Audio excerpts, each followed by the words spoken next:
1957년 브라질의 한적한 시골 마을. 앙토니오 빌라스 보아스는 트랙터를 몰고 밀밭을 가로질렀습니다. 평소와 다름없는 밤이었고 해가 지고 나면 고요한 정막이 감돌던 시골 농장이었으며 바람이 밀밭을 스치는 소리가 유일한 배경음이었습니다. 그런데 어디선가 이상한 소리가 들려왔습니다. 윙! 기계가 내는 소리와는 전혀 다른 마치 거대한 전자기계가 작동하는 듯한 날카로운 진동음이었습니다. 앙토니오는 본능적으로 고개를 들어 하늘을 올려다봤고 그 순간 붉은 빛이 하늘을 가로질러 내려왔습니다. 그 빛은 점점 밝아졌고 손으로 눈을 가려도 소용이 없었으며 그 강렬한 빛이 몸을 감싸는 순간 그의 몸이 움직이지 않았습니다. 마치 중력에서 벗어난 듯한 느낌, 발이 땅에서 떨어지는 것 같은 감각, 그리고 모든 것이 사라졌습니다. 그가 다시 눈을 떴을 때 방 안이었습니다.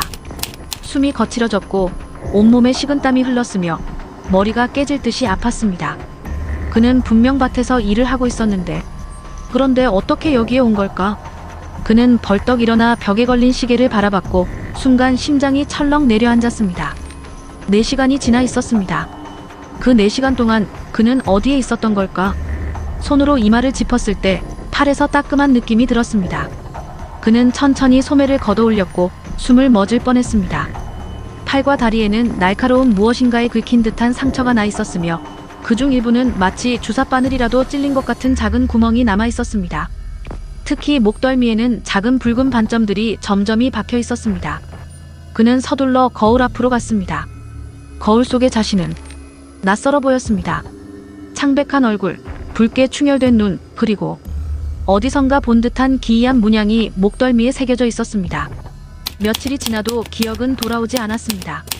하지만 이상한 악몽이 계속해서 그를 따라다녔습니다. 이해할 수 없는 소리, 낯선 속삭임, 그리고 깊고 검은 눈동자가 그를 응시하는 장면. 결국 그는 전문가를 찾아갔습니다. 최면 치료를 통해 잃어버린 기억을 되찾기로 했으며 깊이, 더 깊이 기억 속으로 빠져들었습니다. 그리고 그 순간 그는 떠올렸습니다.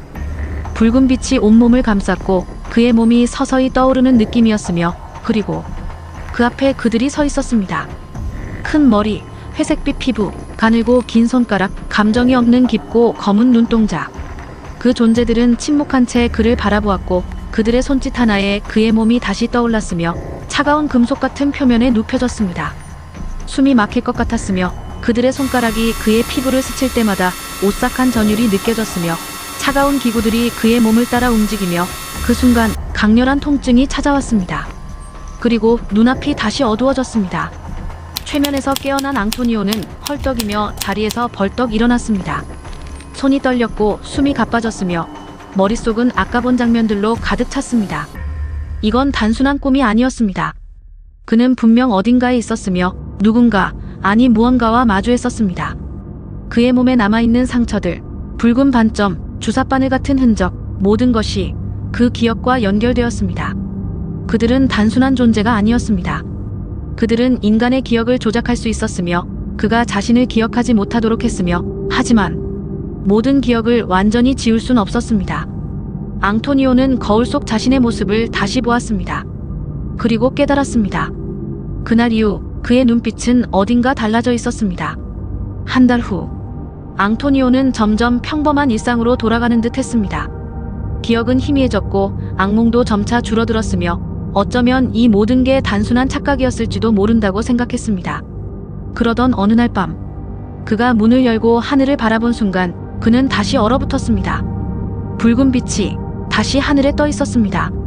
그 빛은 점점 더 밝아졌고 귓가엔 속삭임이 들렸으며 너는 다시 돌아오게 될 것이다.